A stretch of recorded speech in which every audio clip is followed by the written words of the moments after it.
Hi, Flick here from the Nerd Soapbox, and today we're at the LA Comic-Con with a special guest.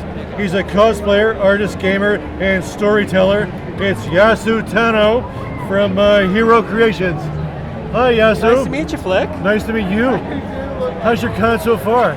Been fantastic. I'm really appreciative of LA Comic-Con to invite me over here as a guest for 2019. What was your fandom growing up? Growing up, a wide variety of things. Firefly, Avatar, Star Wars, Stargate SG-1 for a while. Oh. All right, we can be friends. You didn't mention Star Trek though, but I'll let it slide. I think I was a little too young for that, unfortunately. There was that drought when there was no Star Trek. Oh, wow, that hurt. Ow. You're never too young for Star Trek. Well, at that point when there was nothing on TV. I know. I'm just giving you a hard time. Just giving you a hard time, Yasu. Fair. When did you start cosplaying? Seriously? First cosplay ever was in 2013 at WonderCon. And then a year later, I really got serious into it. Started doing, I think, my first armor build for DragonCon, and just started building up from there, 3D printing and everything else from there. All right, what came first, the 3D printing or the cosplay? The cosplay. 3D printing was a solution to a lot of problems I was having in cosplay and fabricating. Okay. What was your first 3D printed cosplayer prop? So first prop I did was for a Space Marine build is the mechanical hands. So this is great big, they call it the Power Fist. It's great big hand extension. That was all 3D printed and put on wires and everything. And I actually debuted that back in 2015, Kamikaze. Or LA Comic-Con now. You co-founded something called Beam 3D Printers? I did. What is that?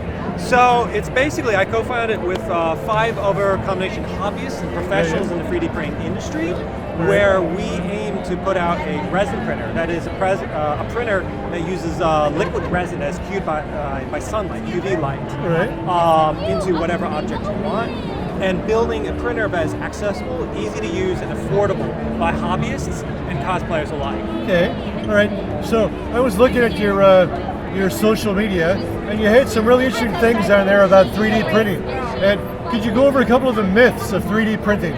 That it's cheating. It's absolutely not cheating. There's a lot of, I'm not going to say there's a lot of steps. If you want to, you have to get the model or design it. When you print it, there's a lot you have to clean up. You have the print lines, layer lines that you have to clean up. Otherwise, if you paint over that, it's not going to look great. So you got to sand it down, smooth it, and then of course doing a normal paint job, just like any other cosplay. So yeah, definitely 3D printing is not cheating. All right. I have a couple of your cosplays I'd like to mention, and if you could talk a little bit about them, that'd be great. All right. The one right behind us. The T-51 Nuka-Cola armor. Yep, that is correct. From Fallout 4, and it made an appearance in Fallout 76. Wow. Basically, this was a 2-year build. 2-year build? 2-year from the initial design board all the way to the last drop of paint 2 weeks ago for TwitchCon 2019. That's awesome. Let's see, 98 days to 3D print with 6 printers. Wow. And that's in 24-hour cycles. That's me waking up at 3 a.m., 4 a.m. Whoa. Pulling the print. Like a baby. Yeah. Like you had a baby. I'm surprised I don't have more gray hair because I did not sleep much.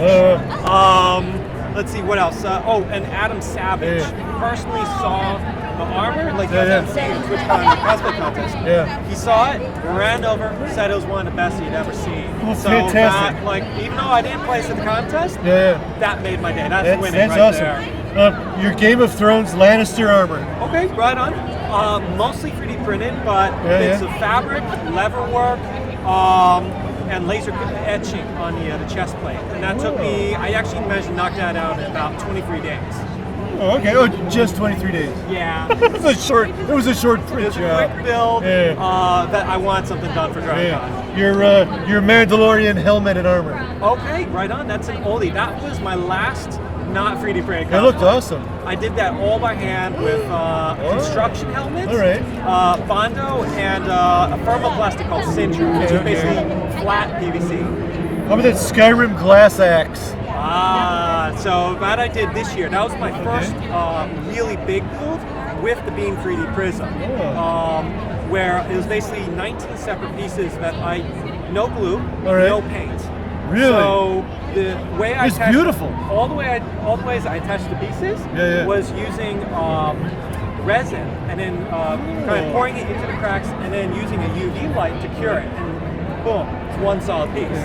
And then for paint or no paint, I actually used a powder coated it.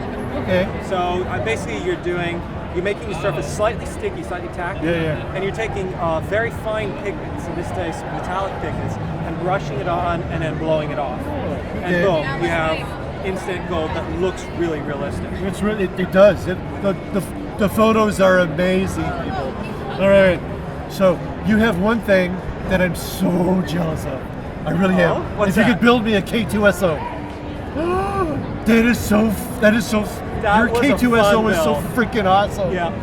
So that was actually in collaboration with one of my older sponsors, Monoprice. All right. For the filament? Yep, and the printers. They gave me one printer of every printer they make. So to showcase that you can use the entire gamut, from the smallest printer that they have all the way to their biggest, to make this incredibly detailed and full-size, larger-than-life project. It's awesome. Thank you. And that got to be shown at the Consumer Electronics Show, CES, back in 2017. Oh, wow. What are you working on now? So right now, I'm taking a 2-week break because I just finished TwitchCon and this big boy. And then after that, I'm probably going to be doing a lot more Monster Hunter builds. With resin and trying to showcase what resin's capable, because not many cosplayers have really gotten into it. At least for resin printing, resin casting, that's a different story. But so don't have any specific builds yet, but Monster Hunter I think is definitely going to be happening. Tell us about your social media and your Patreon. What are we going to find on your Patreon? So on the Patreon is if you want to get, if you want to 3D print your own big power armor, or any of the dozen, well not at this point, I have, 79 different files, props, bits of armor, helmets that are fully 3D print. They're like the files, you download them from me, they're 3D print ready. $10 a month, you get access to all of them. Whoa.